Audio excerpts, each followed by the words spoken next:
Saudara-saudari sekalian, salam damai sejahtera dalam kasih Tuhan dan selamat berjumpa kembali dalam edisi renungan hari ini. Hari ini Selasa 8 Juni 2021, pekan biasa ke-10. Referensi renungan hari ini diambil dari surat kedua Rasul Paulus kepada jemaat di Korintus bab 1 ayat 18 sampai dengan 22.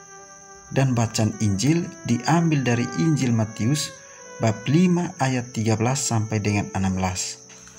Saudara-saudari terkasih, dalam Injil hari ini kita mendengar Yesus bersabda kepada murid-muridnya, "Kalian adalah garam dunia. Jika garam itu menjadi tawar, dengan apakah dapat diasinkan? Tidak ada gunanya lagi selain dibuang dan diinjak-injak orang."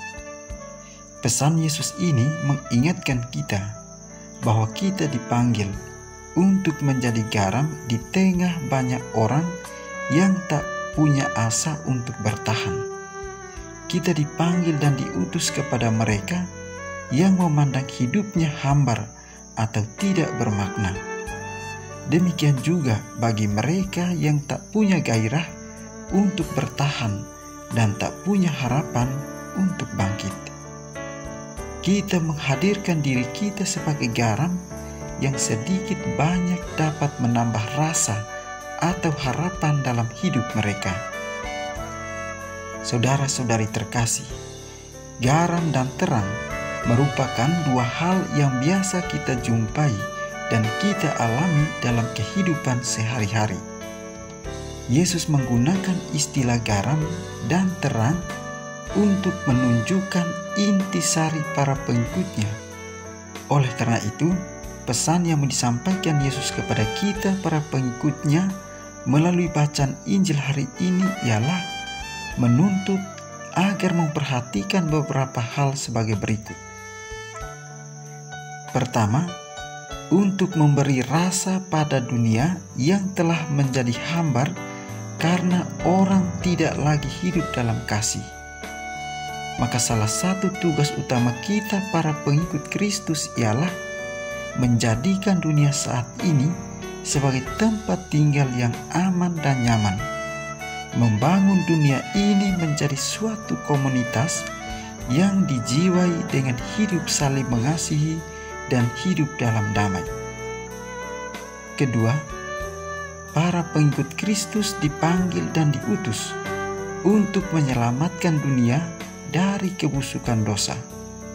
Namun, jika garam itu telah menjadi tawar, itu berarti garam tersebut telah kehilangan fungsinya.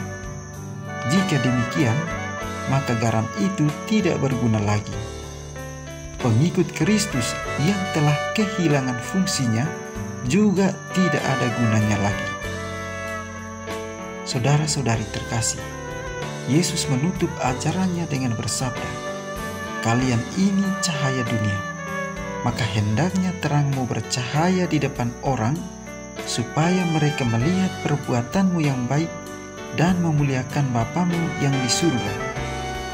Jika tidak ada terang, maka ruang gerak kita menjadi terbatas dan orang tidak bisa menikmati keindahan dunia. Makhluk hidup pun akan mati. Karena begitu pentingnya fungsi terang bagi kehidupan, maka pertama-tama Allah menciptakan terang. Terang sangat berfungsi serta memiliki peranan penting bagi kehidupan. Oleh karena itu, kata terang ini diterapkan Yesus kepada para pengikutnya, yaitu harus memberi hidup dan suasana terang bagi sesama. Saudara-saudari terkasih, Yesus mengingatkan kita bahwa kita juga dipanggil menjadi terang di tengah dunia bagi mereka yang tidak melihat titik terang untuk hidup yang lebih baik. Menjadi terang berarti kita menawarkan diri sebagai pembawa solusi bagi mereka yang mempunyai masalah dalam hidup, bukan malah membawa masalah. Sebagai pengikut Kristus, kita tidak boleh egois, apalagi mengasingkan diri dari hidup sehari-hari. Kita harus hidup di dunia ini dan untuk dunia. Sebagai bagian dari dunia, kita harus memberikan kontribusi yang positif. Kehadiran diri kita bersama seluruh perbuatan kita hendaknya mendatangkan faedah bagi orang lain dan dunia sekitar kita. Fakta bahwa kita adalah murid Kristus baru akan terbukti bila kita mau mengasihi Tuhan dan sesama. Setiap pengikut Kristus dipanggil untuk menjadi garam dan terang dunia. Namun haruslah tetap waspada agar jangan sampai kita hidup menurut semangat dunia. Kita pun berdoa kiranya Tuhan senantiasa memberkati kita.